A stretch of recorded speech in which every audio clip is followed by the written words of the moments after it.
Hey, I'm Patty from Alderman Farms. Today, in collaboration with the Homesteaders of America, we're going to have a high tunnel and garden tour. Right as you enter in the gate to our garden, and we do have a fence all the way around our garden because we have animals and deer, but right when you enter in the gate, we have a row of comfrey. This comfrey came from one plant that I got from Old Alabama Gardener, and it has been split. I think I have 10 to 12 plants here, and I've also given plants to numerous other people. We've been working the area in the high tunnel and around the high tunnel for about 2 years now. We had an existing garden where we had a lot of garden boxes, and we had this arch over there for grapevines, and we've moved it over here. Our grapevines didn't work, and so we have muscadines growing on them now. So I look forward to the day where when you walk into the gate of the garden and walk under the arch of muscadines. On this side of the high tunnel, we only have one row. Eventually we'll have more rows. We're adding to the garden every year. And this is a row of potatoes that we have here. I planted about a 75-foot row of potatoes, and actually only about 3/4 of the row has come up. I'm not sure why the whole row didn't come up, but they're actually starting to flower now, and they will flower and then they'll die back, and then we'll dig our potatoes. As you come into the high tunnel, I have a small row that's right next to the edge here, and this is what I call my play row. I plant different things there to see what will grow. It's very wet here along the edge, and it's rather cool in the early spring. But coming down right here, I have green onions planted, and I'm really proud to have these green onions, or you may call them multiplying onions. This is seed that was actually from my pawpaw. He was known for his green onions, and my pawpaw has been dead for probably 10 years now, but my aunt had some sets, and so she's given some to me, and I'll show you some more in a little bit. These are planted a little bit later, and so they're not flowering yet. It's already getting warm here in Mississippi. And down right here is where I tried to plant carrots. And as you can see, there's no carrots. But right here, there are a few carrots. And it's not because I planted a few seeds, it's because a few carrots came up. I really want to get some sand and build a special box for the carrots, and see if that won't make me a little bit more successful, because our soil has a lot of clay. But I can grow beets. This is beets growing right here.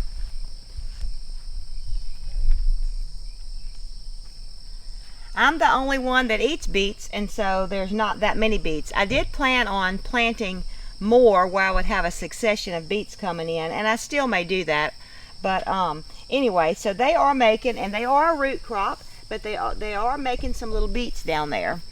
So, you know, we'll see. I don't know why I can't make carrots, but I can make beets.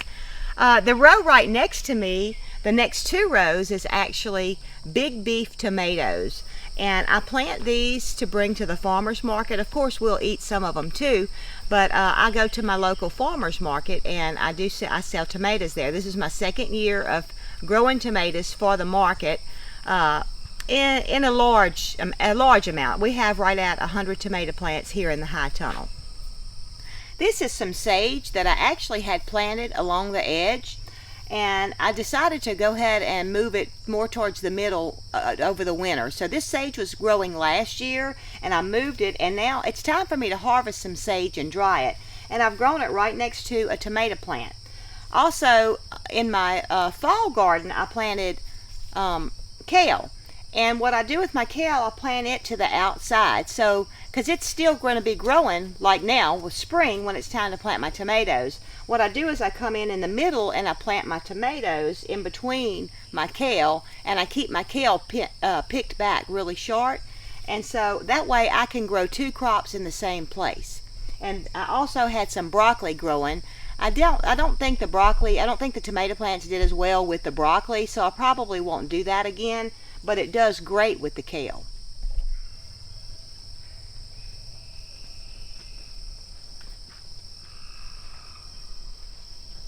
This is my row of green beans. The way I planted the green beans is they're on a cattle panel. You can't really see it. They're 16 feet long, and this row is actually 50 foot long. So I guess we have 3 cattle panels on it, 4 cattle panels, I can't remember. But anyway, the green beans are planted on both sides of the cattle panel, and I have drip tape throughout the high tunnel, and they just do amazing. We're going to be picking green beans tomorrow, and it is the beginning of May. This is some lettuce that I had planted back in the fall, and it continued to grow over the winter, and it really took off when spring came. I'm still picking a little bit of lettuce. Like these leaves I still pick. You see it's going to seed. We've had a lot of wind too. These have stayed beautiful and upright, but these have not. They've went to the ground. But you know what? I still come in and I harvest this lettuce right around here. And we'll be having some more lettuce ready, and when I do, I'll pull this up and I'll probably plant some more cucumbers. Speaking of cucumbers, let me show you this. Okay, this is my cucumbers. They're called Monica cucumber. I got them from the seeds from Baker Creek. And I also saved seeds from last year. I grew them last year. We loved them. So I've grown all this in cucumbers. I'm planning to sell cucumbers at the market. And they're already putting on blooms. I'm going to see if I can't show you one right here. So it won't be long before we have cucumbers. You can see right in there, you can see the little yellow tips, and there's little bitty cucumbers on there. Okay, here is our okra. This is a little short piece, part of a row of okra at the end of my cucumbers. We have another little short row of cucumbers at the end of one of the tomato rows over there. This will be enough okra for us. This is green velvet okra, and it's fixing to start flowering. Just any day now I'll have flowers opened up, so probably in 2 to 3 weeks we'll be picking okra. This is 2 more rows of big beef tomatoes. Like I said, we'll eat some of them too, but they're also for the market. So we have a total of 4 rows of tomatoes in the high tunnel. These tomatoes were planted out in March, the very beginning of March. We had to keep all the sides closed of the high tunnel, and they grew wonderful, and that's how I've got tomatoes at the beginning of May, by planting them at the beginning of March. I was saying I had another row with some okra on it, and here it is right here at the end of this tomato row. One of the new additions that we've done this year is we've added 3 boxes to the back of the high tunnel. I love growing in boxes, and so I have my dill right here in this box, and I do have diatomaceous earth spread in the boxes because I've had something ate some of my dill, so I spread diatomaceous earth. But anyway, I have dill here in this box, and I treat my boxes just like a row garden. And then this is lettuce that I've planted for us and for the market. So this has been in the ground for about 2 weeks now, and the market will open up in about 2 to 3 weeks, and so I believe it's going to be ready. When you're planting different height vegetables, you've got to be careful about your sun, because you don't want different things to shade out the other things. And so in this box I have a variety of things planted. Right here I have a French American melon, which is like a cantaloupe, and I planted it across this end because the morning sun comes up on the opposite end of the high tunnel, and so I wouldn't want my melons to be shading the rest of my box for most of the day. So we've put them on this very end, and we're going to put a trellis up because they'll run up the trellis. Also, I'll be able to control the moisture of the melon because we have drip irrigation in here. We planted them a few years ago, and we got one that tasted amazing, and then it started raining, and then they literally had no taste. And so that's why we've planted them in here, to try and see if we can control the moisture a little bit. I also have different kinds of peppers in this box, and I put them out. They were young, they were small, but they are growing, and I have a few eggplant, basil, and parsley. And this is my 3rd box. I don't have it fully planted. I'm going to be planting a few tomato plants in it, I believe. But I do have a couple of pepper plants and some chamomile in here.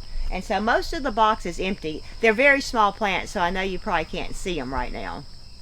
Right out of the back of the high tunnel, we have 2 blackberry bushes.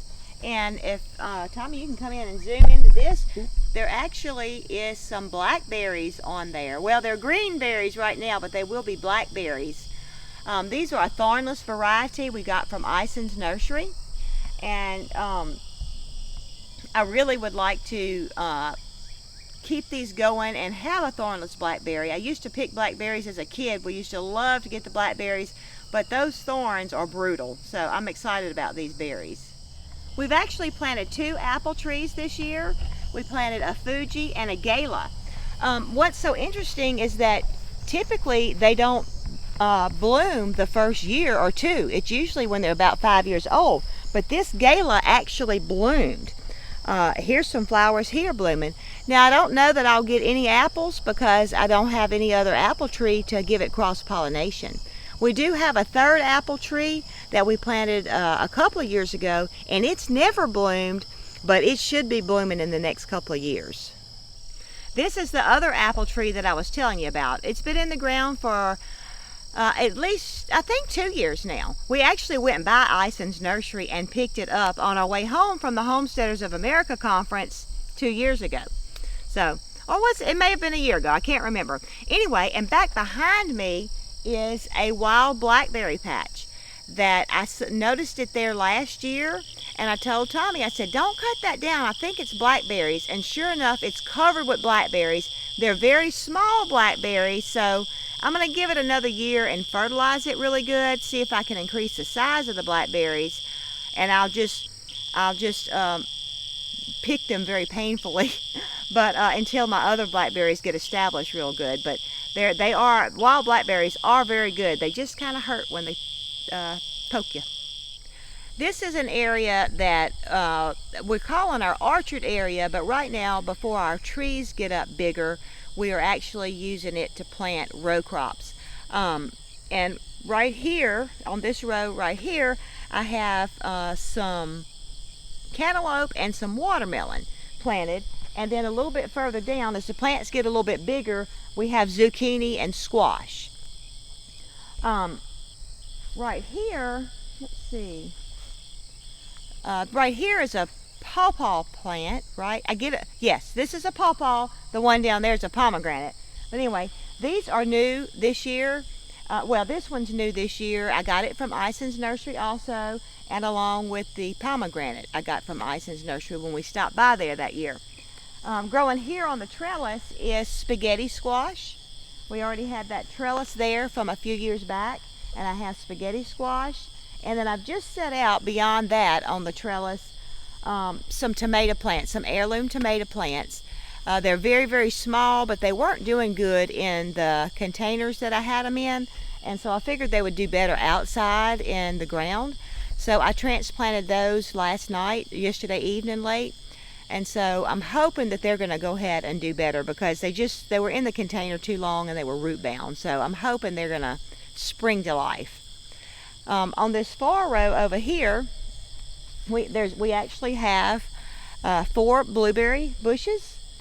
This one that you're seeing is the only one that has blueberries on it. I don't know why all of them didn't have blueberries, but they didn't. But before the blueberries is my garlic right here, and it is actually going to seed, which is a good thing because that means it's almost time to dig the garlic. And the garlic, when it blooms, well, I said it's going to seed. It's going to bloom, and there will be some seeds in the top of this garlic bulb. But anyway, the garlic grows underground, so once the flower blooms and the stalk starts dying back, then I'll dig my garlic.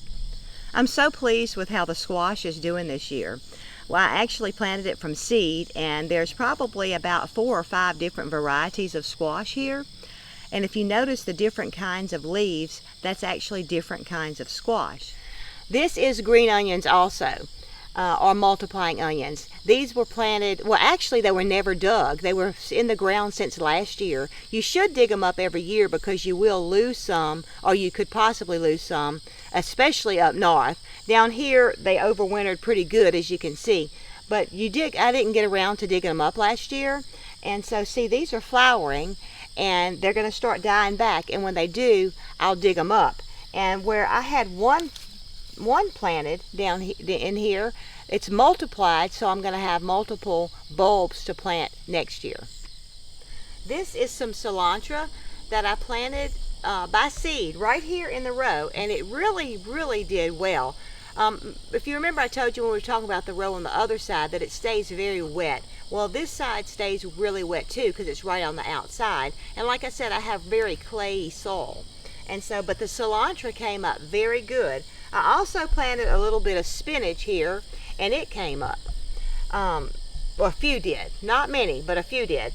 And then I also was looking up what else I could plant, and strawberries was something that would do well in a damp area. So I've planted strawberries. Well, last but not least, a new addition to our garden this year wasn't even a plant. It was lights. And I'm telling you, we are loving the lights. They're LED lights, and there are 6 of them in here, and when they're all lit up, it's almost like, well, it's like daylight in here. And so it's very helpful to me because I am allergic to the sun, that I can come out here and I can work when it is dark outside. And also down here in Mississippi, it gets really hot, and so we have a lot of daylight to work, but it's so hot it's very hard to get out and work. So this helps me tremendously to get out and work. But anyway, I hope you've enjoyed this garden tour. Go over to the Homesteaders of America YouTube or Facebook page and check out some of the other garden tour videos. Also, we'd like to give a special thanks to the Homesteaders of America for letting us be involved in this collaboration. Also, there's going to be more videos coming, so keep an eye out for that. If you enjoyed this video, give us a thumbs up, and if you haven't already, hit the subscribe button where you'll be notified the next time we put out a video. And as always, thank you so much for watching. We appreciate you.